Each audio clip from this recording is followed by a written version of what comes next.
കാൽപുട്ട് ചെയ്ത് സമ്പാദിച്ചതിലുപരി ഞാൻ നഷ്ടപ്പെട്ടു. ഇതിന്റെ മൊത്തം വരുമാനം, ആകെ വരുമാനം 2,35,00,000 രൂപയായിരുന്നു. ഇപ്പോൾ ഞാൻ കരുതിയിരുന്നു എന്റെ ജീവിതം ഇപ്പോൾ സെറ്റിൽ ആയി എന്ന്. എല്ലാം ഇപ്പോൾ വളരെ നല്ലതായിരിക്കും എന്ന് തോന്നി. കാരണം ജീവിതത്തിൽ ഞാൻ നേരത്തെ തന്നെ സ്ട്രഗിൾ ചെയ്തിരുന്നു. സ്റ്റോക്ക് മാർക്കറ്റിൽ ഞാൻ നേരത്തെ തന്നെ നഷ്ടം കണ്ടിരുന്നു. പക്ഷേ ഇവിടെ ഒരു അപ്രതീക്ഷിതമായ ട്വിസ്റ്റ് വരുന്നു. ഇതേ സ്ട്രാറ്റജിയും ഇതേ ടെക്നിക്കും നിങ്ങളെ സ്ഥിരമായ ലാഭകരമായ ട്രേഡറായി മാറ്റും. ഈ വീഡിയോ വിദ്യാഭ്യാസ ആവശ്യങ്ങൾക്കാണ്. സാമ്പത്തിക ഉപദേശത്തിനല്ല. നിക്ഷേപത്തിന് മുമ്പ് രജിസ്റ്റർ ചെയ്ത സാമ്പത്തിക നിക്ഷേപ ഉപദേശകരെ സമീപിക്കാൻ ശുപാർശ ചെയ്യുന്നു. ഏതൊരു നിക്ഷേപത്തിൽ നിന്നുള്ള നഷ്ടത്തിനോ ഹാനിക്കോ ഞങ്ങൾ ഉത്തരവാദികളല്ല. ഈ ചാനലിലൂടെ സാമ്പത്തികമോ നിക്ഷേപവുമായി ബന്ധപ്പെട്ട കോഴ്സുകളോ ഉൽപ്പന്നങ്ങളോ പ്രോത്സാഹിപ്പിക്കുന്നില്ല. എന്തുകൊണ്ടാണ് ചില സ്റ്റോക്കുകളിൽ അപ്രതീക്ഷിതമായി 10 മുതൽ 20% വരെ മൂവ്മെന്റ് ഉണ്ടാകുന്നത്? ഈ മൂവ്മെന്റിന് പിന്നിലുള്ള കാരണം എന്താണ്? ഈ വലിയ മൂവ്മെന്റുകൾ നാം എങ്ങനെ സ്റ്റോക്കുകളിലും ഓപ്ഷനുകളിലും ക്യാപ്ചർ ചെയ്യാം? പക്ഷേ നിങ്ങൾ 10 തവണയിൽ 8 തവണ പോലും തെറ്റിയാലും നിങ്ങൾക്ക് നഷ്ടം വരില്ല. ഇത്തരം ഒരു ശക്തമായ സ്ട്രാറ്റജിയും ശക്തമായ സിസ്റ്റവും ഞാൻ ഇന്ന് നിങ്ങളുടെ മുന്നിൽ വിശദീകരിക്കാൻ പോകുന്നു. അതിനു മുമ്പ് ഞാൻ എന്റെ പരിചയം നൽകട്ടെ.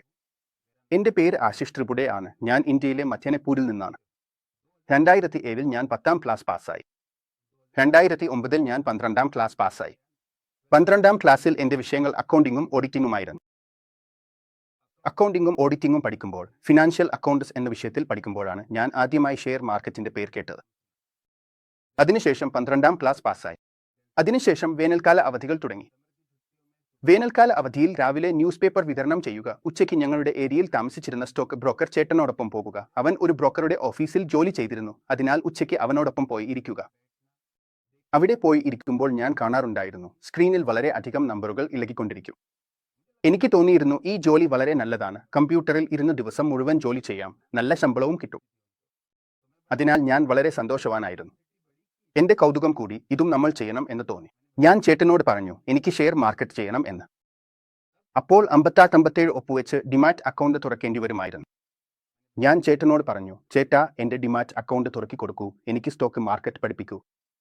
ചേട്ടൻ എന്റെ ഡിമാറ്റ് അക്കൗണ്ട് തുറന്നു. അതിനുശേഷം ഞാൻ ആദ്യമായി ആക്സിസ് ബാങ്കിന്റെ ഷെയറുകൾ വാങ്ങി. ആക്സിസ് ബാങ്ക് ഷെയറുകൾ ഞാൻ 60 രൂപയ്ക്ക് വാങ്ങി. പിന്നെ അത് 200 രൂപയ്ക്ക് വിറ്റു. അപ്പോൾ എനിക്ക് നല്ല ലാഭം ലഭിച്ചു. ഇതിനിടയിൽ ഞാൻ ജോലി ചെയ്തുകൊണ്ടിരുന്നു. ജോലിയിൽ നിന്നുള്ള പണമാണ് ഞാൻ ആ ഷെയറുകൾ വാങ്ങാൻ ഉപയോഗിച്ചത്. അതിനുശേഷം ചേട്ടൻ തന്നെയാണ് എനിക്ക് ഓപ്ഷൻ ട്രേഡിങ്ങിനെ കുറിച്ച് പരിചയപ്പെടുത്തിയത്. കാൽപുട്ട് ട്രേഡിംഗിലൂടെ എത്ര സമ്പാദിച്ചുവോ അതിലധികം നഷ്ടപ്പെട്ടു. ഇപ്പോൾ ഞാൻ വീട്ടിലെ മൂത്ത മകനായതുകൊണ്ട് വലിയ സമ്മർദ്ദം അനുഭവിക്കാൻ തുടങ്ങി, ഇനി എന്ത് ചെയ്യണം എന്ന്. ജോലിയിൽ നിന്നുള്ള ശമ്പളത്തിൽ കിട്ടുന്ന പണം എല്ലാം പോയിക്കൊണ്ടിരുന്നു.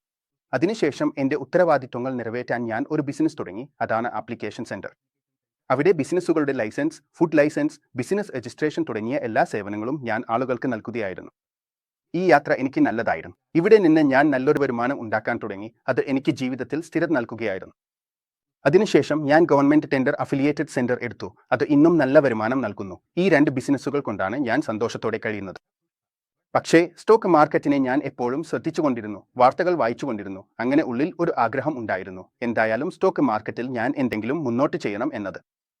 ഇനി പതിയെ 2018 വരെ ഞാൻ ഒരു കമ്പ്യൂട്ടർ ഇൻസ്റ്റിറ്റ്യൂട്ട് ആരംഭിച്ചു. എന്റെ മാർക്കറ്റിംഗ് കഴിവ് നല്ലതായതിനാൽ ആദ്യ 2 മാസങ്ങൾക്കുള്ളിൽ തന്നെ ഞാൻ 200 അഡ്മിഷനുകൾ എൻറോൾ ചെയ്യാൻ കഴിഞ്ഞു. ഇവിടെ നിന്നാണ് എനിക്ക് നല്ല വരുമാനം ലഭിക്കാൻ തുടങ്ങിയത്. ഇപ്പോൾ നോക്കൂ എന്താണ് സംഭവിക്കുന്നത്. ഇപ്പോൾ ഒരു എൻജിഒയുടെ പ്രോജക്റ്റ് എന്റെ മുന്നിൽ എത്തി. അത് ഞാനും എന്റെ പങ്കാളിയും. അവർക്ക് 52 വയസ്സാണ്. ആ ഫീൽഡിൽ, പ്രത്യേകിച്ച് ട്രെയിനിങ് ഫീൽഡിൽ നല്ല അനുഭവം ഉണ്ടായിരുന്നു. ചേർന്ന് കൈകാര്യം ചെയ്തു. ഞാൻ അവരോടൊപ്പം പങ്കാളിത്തം നടത്തി. ഒരു എൻജിഒയുടെ പ്രോജക്റ്റ് ഞങ്ങൾ റൺ ചെയ്തു. അതിൽ ഞങ്ങൾ മുഴുവൻ വിദർഭയിലുമുള്ള 4505 വിദ്യാർത്ഥികളെ എൻറോൾ ചെയ്തു. ഇപ്പോൾ സംഭവിച്ചത് എന്താണെന്ന് നോക്കൂ. 4505 വിദ്യാർത്ഥികളെ എൻറോൾ ചെയ്തു. ഇതിന്റെ മൊത്തം വരുമാനം ആയിരുന്നത് 2,35,00,000 രൂപ.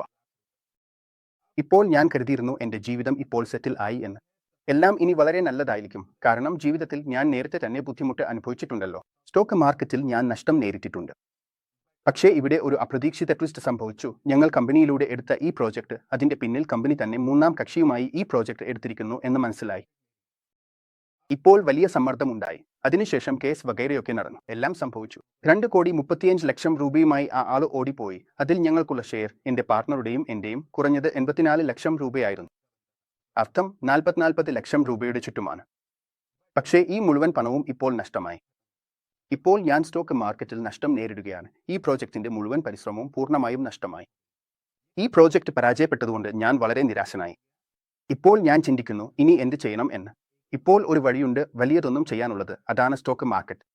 ഇപ്പോൾ കാണൂ, ഇവിടെ എനിക്ക് എൻ്റെ ഒരു സുഹൃത്ത് കാണുന്നു, ബാല്യകാലത്ത് എപ്പോഴും എന്നോടൊപ്പം ഉണ്ടായിരുന്നവൻ. അവൻ MBA പഠിച്ചിരുന്നു, കൂടാതെ കാർവി പോലുള്ള വലിയ കമ്പനിയിൽ റിസർച്ച് അനലിസ്റ്റ് ആയിരുന്നു. ഒരു അപകടം സംഭവിച്ചതിനാൽ 18ാം വർഷം അവസാനം അവൻ നാഗ്പൂരിലേക്ക്, തന്റെ ഹോം ടൗണിലേക്ക്, അതായത് എൻ്റെ വീട്ടിന് സമീപത്തേക്ക് തിരികെ വന്നു. ഇപ്പോൾ അവനെ കണ്ടതിന് ശേഷം അവൻ ഒരു റിസർച്ച് അനലിസ്റ്റ് ആയിരുന്നു, നല്ല റിസർച്ച് അനലിസ്റ്റ്. അതിനാൽ ഞാൻ അവനോടൊപ്പം ഇരിക്കുമ്പോൾ മാർക്കറ്റ് മനസ്സിലാക്കാൻ തുടങ്ങി. പിന്നെ വീണ്ടും ഞാൻ ഓപ്ഷൻ ട്രേഡിംഗിൽ ചാടിക്കയറി. ഇവിടെ ആദ്യ ദിവസം 16,000 രൂപയുമായി ഞാൻ ബാങ്ക് നിഫ്റ്റിയുടെ ഓപ്ഷൻ തിരഞ്ഞെടുത്തു. ആദ്യ ദിവസത്തെ പ്രോഫിറ്റ് എനിക്ക് 20,000 രൂപയായിരുന്നു. രണ്ടാം ദിവസത്തെ പ്രോഫിറ്റ് 4,000 രൂപ. മൂന്നാം ദിവസം എനിക്ക് പ്രോഫിറ്റ് ഒന്നുമില്ലായിരുന്നു. മൂന്നാം ദിവസം 12,000, നിക്ഷേപിച്ചിരുന്നത് 16,000. രണ്ടാം ദിവസത്തെ പ്രോഫിറ്റ് 4,000. ഈ മുഴുവൻ പണവും ഒരേ ദിവസം മുഴുവൻ നഷ്ടമായി. ഇത് ഞാൻ ആരോടും പറയാൻ കഴിഞ്ഞില്ല, കാരണം ഒരു പുതിയ ട്രേഡർ എന്ത് ചെയ്യുന്നു എന്നാൽ നഷ്ടം വന്നാൽ ആരോടും പറയാറില്ല, പ്രോഫിറ്റ് വന്നാൽ സ്ക്രീൻഷോട്ട് എല്ലാവർക്കും അയക്കും. ഞാനും അതേ രീതിയിലായിരുന്നു. ഞാൻ എന്ത് ചെയ്തു? ഞാൻ ഒരു അഡ്വൈസറെ സമീപിച്ചു, കോട്ടിപ്പ് നൽകുന്നവരെ. അവരിൽ നിന്ന് ടിപ്പ് സബ്സ്ക്രിപ്ഷൻ എടുത്ത് വീണ്ടും ട്രേഡ് ചെയ്യാൻ തുടങ്ങി. അങ്ങനെ 10, 20,000 രൂപ നഷ്ടപ്പെടുന്നുണ്ടായിരുന്നപ്പോൾ ഞാൻ അവിടെ നല്ലൊരു തുക നഷ്ടപ്പെടുത്തി. ഇവിടെ ട്രേഡർമാർ എപ്പോഴും ഈ മനോഭാവത്തിലേക്ക് എത്തിപ്പെടാറാണ് ചെയ്യുന്നത്. വീട്ടിൽ ഡിപ്രഷനും ആകാംക്ഷയും വരുന്നു. ഭയം, പ്രതീക്ഷ, ലാഭലോഭം പോലുള്ള വികാരങ്ങൾ നിങ്ങളെ മുഴുവൻ ചൂഷണം ചെയ്ത് തീർക്കും. ഇതെല്ലാം എൻ്റെ കൂടെയും സംഭവിച്ചു. ഞാൻ വളരെ നാളുകൾ ഇതിൽ പാടുപെട്ടു. അവസാനത്തിൽ ഞാൻ എനിക്ക് തന്നെ കീഴടങ്ങി. എൻ്റെ സുഹൃത്തിനെ വിളിച്ചു പറഞ്ഞു, സുഹൃത്തെ, ഞാൻ ഇവിടെ. പിന്നെ അവനോടൊപ്പം ഇരുന്ന് വീണ്ടും എൻ്റെ യാത്ര ആരംഭിച്ചു. ഇവിടെ ഓപ്ഷൻ ട്രേഡിംഗിൽ ഞാൻ അവനോടൊപ്പം ഇരുന്ന് ലാഭം ഉണ്ടാക്കുകയായിരുന്നു, അതും സ്ഥിരമായ ലാഭം. പക്ഷേ ഒരു ദിവസം ആ ആത്മവിശ്വാസം അതിരുകടന്ന് അധികമായ ആത്മവിശ്വാസമായി മാറി. അങ്ങനെ ഒരു ദിവസം വന്നപ്പോൾ 20 ദിവസത്തിനിടെ സമ്പാദിച്ച പണം ഒറ്റ ദിവസം കൊണ്ട് നഷ്ടപ്പെട്ടു. ഇത് എനിക്ക് പലതവണ സംഭവിച്ചിട്ടുണ്ട്. ഞാൻ പലപ്പോഴും എൻ്റെ ബ്രേക്ക് ഈവൻ പോയിന്റ് കടന്നു പോകുമായിരുന്നു. പക്ഷേ ഒരു ദിവസം മനോഭാവം തകരാറിലായി. ആ മുഴുവൻ ലാഭം ഒറ്റ ദിവസം കൊണ്ട് ഇല്ലാതായി. ഇപ്പോൾ മാർക്കറ്റിൽ ഞാൻ ഇത്രയൊക്കെ മനസ്സിലാക്കി. അധികമായ ട്രേഡിംഗ്, ഭയം, ലാഭലോഭം, പ്രതീക്ഷ ഇവയൊക്കെ മാർക്കറ്റിൽ നിങ്ങൾക്ക് സ്ഥിരമായ ലാഭം നേടാൻ അനുവദിക്കില്ല. ഇത് നിങ്ങൾ നിയന്ത്രിക്കേണ്ടത് തന്നെയാണ്. ഈ മുഴുവൻ യാത്രയിൽ ഞാൻ പൂർണ്ണമായും ഡിപ്രഷനിലായിരുന്നു. ഒന്ന് പറയട്ടെ, നിങ്ങൾ നഷ്ടം നേരിടുമ്പോൾ വീട്ടുകാരോട് പറയാൻ കഴിയില്ല. നിങ്ങളുടെ സ്വഭാവം വളരെ ചൊറിയലായിത്തീരും. നിങ്ങൾ എല്ലാത്തിലും സംശയം തുടങ്ങും. ഉറങ്ങുമ്പോഴും നിങ്ങളുടെ മനസ്സിൽ കണക്കുകൾ ചുറ്റി നടക്കും. നിങ്ങളുടെ കടം എത്രയാണോ, ലക്ഷ്യം എത്രയാണോ, ഉദാഹരണത്തിന് 10 ലക്ഷം രൂപ സമ്പാദിക്കണമെങ്കിൽ ഇത്ര വിലയ്ക്ക് ഓപ്ഷൻ വാങ്ങും, ഇത്രയിൽ വിറ്റ് കളയും എന്നിങ്ങനെ. ഈ കണക്കുകൾ നിങ്ങളുടെ മനസ്സിൽ എപ്പോഴും നടക്കും. അതുപോലെ തന്നെ ഞാനും ഈ കണക്കുകൾ ചെയ്യാൻ തുടങ്ങി. ഇപ്പോൾ എനിക്ക് മനസ്സിലായി, പണം ഉണ്ടാകുന്നത് മനസ്സിന്റെ ശരിയായ ഉപയോഗത്തിലൂടെയാണെന്ന്. പിന്നീട് മുംബൈയിലെ ഒരു ട്രെയിനറെ ഞാൻ കണ്ടുമുട്ടി. അവിടെ ഞാൻ സ്റ്റോക്ക് മാർക്കറ്റിനെ കാണുന്ന ദൃഷ്ടികോണം അങ്ങനെ പഠിച്ചു. അതിനുശേഷം എൻ്റെ സ്റ്റോക്ക് മാർക്കറ്റ് ദൃഷ്ടികോണം പൂർണ്ണമായും മാറി. ഞാൻ ഓപ്ഷൻ എന്ന ദുർഗമത്തിൽ നിന്ന് പുറത്തേക്ക് വരാൻ തുടങ്ങി. സ്റ്റോക്ക് ട്രേഡിംഗിലേക്കാണ് ഞാൻ നീങ്ങിയത്. ഇവിടെ പറഞ്ഞിരിക്കുന്ന സ്റ്റോക്കുകൾ ഞാൻ പൊസിഷണൽ ആയി എടുക്കാൻ തുടങ്ങി. അതിലൂടെ ഞാൻ നല്ല സ്ഥിരതയുള്ള ലാഭം നേടാൻ തുടങ്ങി. പക്ഷേ അതിനു മുമ്പ് ആ ട്രെയിനറിൽ നിന്ന് ഞാൻ പഠിച്ചത്, തോറ്റാൽ ചെറുതായി തോറ്റോ, ജയിക്കുമ്പോൾ വലിയ വിജയങ്ങൾ നേടോ എന്നതായിരുന്നു. സ്റ്റോക്കിന്റെ തുടക്കത്തിൽ ഞാൻ പറഞ്ഞതുപോലെ 10 തവണയിൽ 8 തവണ നിങ്ങൾ തെറ്റായാലും നിങ്ങൾക്ക് നഷ്ടം വരില്ല. അത്തരം ഒരു ശക്തമായ സ്ട്രാറ്റജിയാണ് ഞാൻ ഇന്ന് നിങ്ങൾക്ക് വിശദീകരിക്കാൻ പോകുന്നത്. അപ്പോൾ ഈ ശക്തമായ സ്ട്രാറ്റജി എന്താണ്? നിങ്ങൾ 10 തവണയിൽ 8 തവണ തെറ്റിയാൽ ചെറിയ നഷ്ടങ്ങൾ മാത്രം സ്വീകരിക്കണം. എന്നാൽ 2 തവണ ശരിയായാൽ 1 to 4 എന്ന ടാർഗറ്റുകൾ എടുക്കണം. ഇപ്പോൾ 1 to 4 ടാർഗറ്റുകൾ എപ്പോഴാണ് ലഭിക്കുന്നത്? മാർക്കറ്റിൽ വലിയ മൂവ്മെന്റ് വരുമ്പോൾ.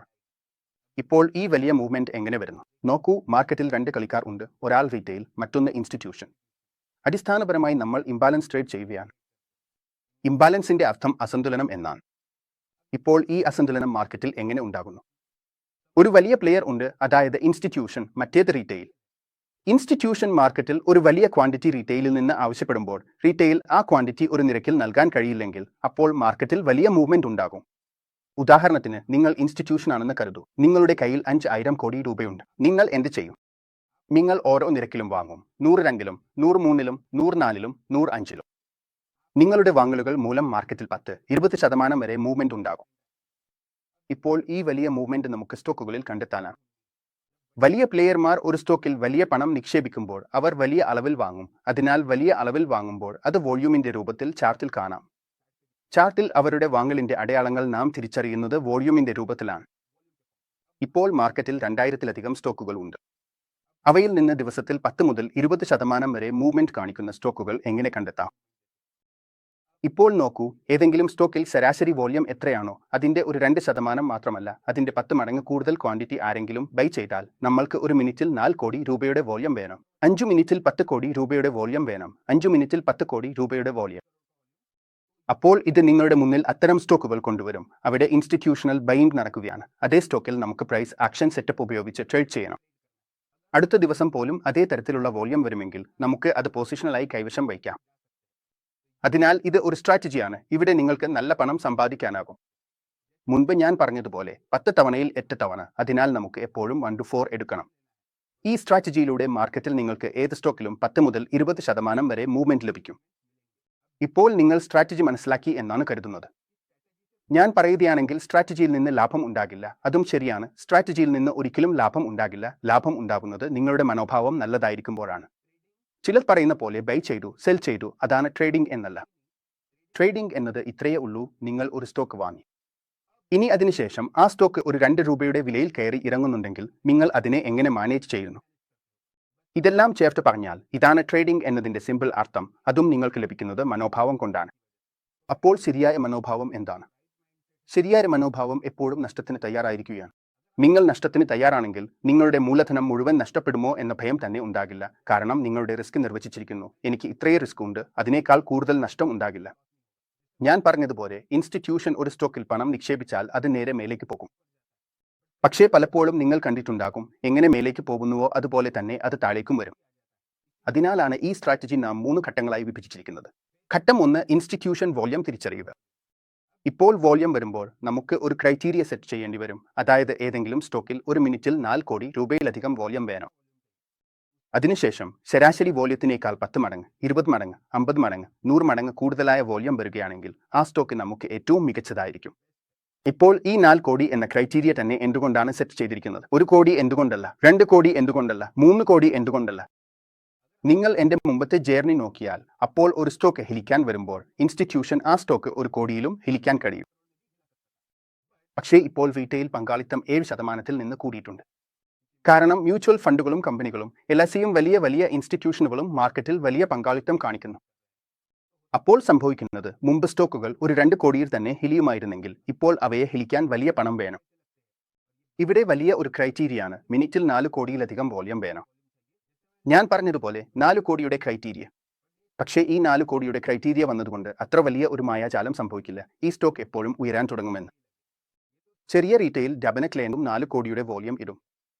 പക്ഷേ സ്റ്റോക്ക് മേലോട്ട് പോകുമ്പോൾ നമ്മളെപ്പോലുള്ള റീറ്റെയിൽ ഇൻവെസ്റ്റർമാർ ചിന്തിക്കും, ഇത്രയും മേലോട്ട് പോയി, ഇനി എത്രമേൽ പോകും? അപ്പോൾ റീറ്റെയിൽ അവിടെ ഷോർട്ട് ചെയ്യാൻ തുടങ്ങും. ഇപ്പോൾ ഈ 4 കോടിയുടെ ക്രൈറ്റീരിയ എന്തുകൊണ്ടാണ്? 4 കോടി ഒരു വലിയ ഡബനക്ലേൻഡും ഒറ്റയ്ക്ക് തന്നെ ഇടും. പക്ഷേ ഈ 4 കോടിയുടെ വോളിയം പല മിനിറ്റുകളിലും തുടർച്ചയായി വരികയാണെങ്കിൽ മാത്രമേ ഈ സ്റ്റോക്ക് 10 മുതൽ 20% വരെ മൂവ് ചെയ്യൂ. അതിനാലാണ് ഫേസ് 1 ക്രൈറ്റീരിയയിൽ നമ്മൾ നോക്കുന്നത് 4 കോടിയുടെ വോളിയം പല തവണയും വരികയും അത് ശരാശരി വോള്യത്തിനേക്കാൾ 10 മടങ്ങ് കൂടുതലായിരിക്കുകയും സ്റ്റോക്ക് ഇതിനകം തന്നെ 5% മൂവ് ചെയ്തിരിക്കണമെന്നോ. ഫേസ് 2-വിൽ എതിർവശത്ത് ആരാണ് ട്രേഡ് ചെയ്യുന്നത് എന്നതാണ് നോക്കുന്നത്. സാധാരണ റീറ്റെയിൽ ആളുകൾ ഒരു സ്റ്റോക്ക് ഇത്രയും ഉയർന്നു, ഇനി എത്ര ഉയരും എന്ന് ചിന്തിച്ച് അവിടെ വിൽപ്പൻ തുടങ്ങും. എന്നാൽ ഇൻസ്റ്റിറ്റ്യൂഷനുകൾ അപ്പോൾ അക്യുമുലേഷൻ ആരംഭിക്കും. പക്ഷേ വിക്ക് ഹാൻഡുകൾ പുറത്താകുമ്പോൾ ഇൻസ്റ്റിറ്റ്യൂഷനുകൾ അവരുടെ പൊസിഷനുകൾ നിർമ്മിച്ചുകൊണ്ടിരിക്കും. വിക്ക് ഹാൻഡുകൾ പുറത്താകുന്നത് വരെ അവർ അക്യുമുലേറ്റ് ചെയ്യുകയും ചെയ്യും. ഇപ്പോൾ എന്താണ് സംഭവിക്കുന്നത്? ഇപ്പോൾ നാം ഫേസ് 3യിലേക്കാണ് വരുന്നത്. ഇവിടെ ഇപ്പോൾ എന്താണ് നടക്കുന്നത്? ഇൻസ്റ്റിറ്റ്യൂഷൻ വീണ്ടും വലിയ ക്വാണ്ടിറ്റിയിൽ സ്റ്റോക്കുകളിൽ ഇടപെടുന്നു. അതിനാൽ ഒരു വലിയ കാൻഡിൽ സൃഷ്ടിക്കുന്നു. ഇവിടെ നിന്ന് അവൻ ലിക്വിഡിറ്റി ലഭിക്കുന്നു. ഇതേ സൈക്കിൾ തുടർച്ചയായി സൃഷ്ടിച്ച് പതിയെ പൊസിഷൻ അക്യുമുലേറ്റ് ചെയ്ത് സ്റ്റോക്ക് ക്രമേണ മുകളിലേക്ക് കൊണ്ടുപോകും. ഇപ്പോൾ മാർക്കറ്റിൽ ആരുടെയും അച്ഛന് പോലും അറിയില്ല സ്റ്റോക്ക് എവിടെ നിന്ന് എവിടേക്ക് പോകുമെന്ന്. നമുക്ക് ചെയ്യേണ്ടത് ഇതാണ്. ഇൻസ്റ്റിറ്റ്യൂഷൻ ബൈയിങ് ചെയ്യുമ്പോൾ, വീക്ക് ഹാൻഡ്സിനെ പുറത്താക്കുമ്പോൾ ഇവിടെ ആ പ്ലെയർ മാത്രമേ നിലനിൽക്കൂ. ദൈർഘ്യമേറിയ ഹോൾഡ് ചെയ്യാൻ കഴിയുന്നവൻ, അതും റിസ്ക് റിവാർഡ് കാരണം.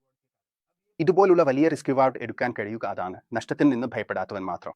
ഇപ്പോൾ നഷ്ടത്തിൽ നിന്ന് ആളുകൾക്ക് ഭയം എങ്ങനെ വരുന്നു? കാരണം അവർ അത്രയും വലിയ പൊസിഷൻ എടുക്കുന്നു. ആദ്യം തന്നെ അവൻ ഭയപ്പെടുന്നു, എന്റെ ക്യാപിറ്റൽ മുഴുവൻ പോയിക്കൊള്ളുമോ എന്ന്. അതിനാലാണ് അതിനൊപ്പം തന്നെ റിസ്ക് മാനേജ്മെന്റും ചെയ്യേണ്ടത് അത്യാവശ്യമാണ്. ഇപ്പോൾ നാം ഇൻസ്റ്റിറ്റ്യൂഷണൽ സ്റ്റോക്ക് എങ്ങനെ കണ്ടെത്തുന്നു എന്ന് ചോദിക്കാം. ഇൻസ്റ്റിറ്റ്യൂഷനുകൾക്ക് സ്റ്റോക്കിനെ കുറിച്ച് അറിയാം. അതെല്ലാം നമ്മളെ പോലുള്ള റീറ്റെയിൽ ട്രേഡർമാർക്ക് അറിയില്ല. നമുക്ക് ചെയ്യേണ്ടത് അവരെ ഫോളോ ചെയ്യുന്നതാണ്. ഫോളോ ചെയ്തതിനു ശേഷം ഇൻസ്റ്റിറ്റ്യൂഷൻ വരുമ്പോൾ നമുക്ക് നമ്മുടെ ക്യാപിറ്റലിന്റെ 1% റിസ്ക് എടുക്കണം. പിന്നെ 1-4 എന്ന ടാർഗറ്റിൽ ഹോൾഡ് ചെയ്യണം. ഈ കേസിൽ നിങ്ങൾ 10 തവണയിൽ 8 തവണ പോലും നഷ്ടം കണ്ടാലും നിങ്ങൾക്ക് ചെറിയ നഷ്ടം മാത്രമേ ഉണ്ടാകൂ. എന്നാൽ നിങ്ങൾ ലോസിൽ പോകില്ല. പക്ഷേ നിങ്ങളുടെ അക്യൂറസി 20%-ത്തേക്കാൾ കൂടുതലായാൽ എന്താകും? 20%, 30%, 40%, ഇങ്ങനെ സ്റ്റേ സുഹൃത്തുക്കളെ, നിങ്ങൾ പ്രോഫിറ്റിലേക്ക് വരാൻ തുടങ്ങും. ഇതേ സ്ട്രാറ്റജിയും ഇതേ ടെക്നിക്കുമാണ് നിങ്ങളെ സ്ഥിരതയുള്ള ലാഭകരമായ ട്രേഡറായി മാറ്റുന്നത്. ഇതേ സമാനമായ സിസ്റ്റം ഞങ്ങൾ പ്രയോഗിച്ചാണ് കഴിഞ്ഞ 7 മാസങ്ങളിൽ 56% റിട്ടേൺസ് നേടിയത്. എന്റെ മൂലധനം ഞാൻ 56% വളർത്തിയിട്ടുണ്ട്. കൂടാതെ ഒരു വലിയ അക്കൗണ്ടിൽ ഇതേ സ്ട്രാറ്റജിയിലൂടെ നാം 40% റിട്ടേൺസ് നേടിയിട്ടുണ്ട്. ഇതേ സ്ട്രാറ്റജിയാണ് ഞങ്ങൾ നമ്മുടെ വിദ്യാർത്ഥികളുമായി വെർച്വൽ ട്രേഡിംഗ് ഡെസ്കിൽ ഇരുന്ന് പ്രയോഗിക്കുന്നത്. അതിൽ നമ്മുടെ ഒരു ബ്രൈറ്റ് വിദ്യാർത്ഥിക്ക് 15 ദിവസത്തിനുള്ളിൽ ഏകദേശം 40% റിട്ടേൺസ് ലഭിച്ചിട്ടുണ്ട്. ഇങ്ങനെ തന്നെയാണ് ഞാൻ എന്റെ നഷ്ടം വരുത്തുന്ന യാത്രയെ ലാഭകരമായ യാത്രയാക്കി മാറ്റിയത്. ഒരു കാര്യവും മനസ്സിലാക്കണം, ഏത് സ്ട്രാറ്റജിയിലൂടെയും ലാഭം ഉണ്ടാകില്ല. ലാഭം ഉണ്ടാകുന്നത് മനോഭാവത്തിൽ നിന്നാണ്, ശരിയായ സൈക്കോളജിയിലും ശരിയായ ട്രേഡിംഗ് കമ്മ്യൂണിറ്റിയിലും നിന്നാണ്. അപ്പോഴാണ് നിങ്ങൾക്ക് നല്ല പണം സമ്പാദിക്കാൻ കഴിയുക. എന്റെ യാത്രയും എന്റെ ഈ പോരായ്മയും നിങ്ങൾക്ക് ഇഷ്ടമായിരിക്കുമെന്ന് ഞാൻ പ്രതീക്ഷിക്കുന്നു. നന്ദി വളരെ.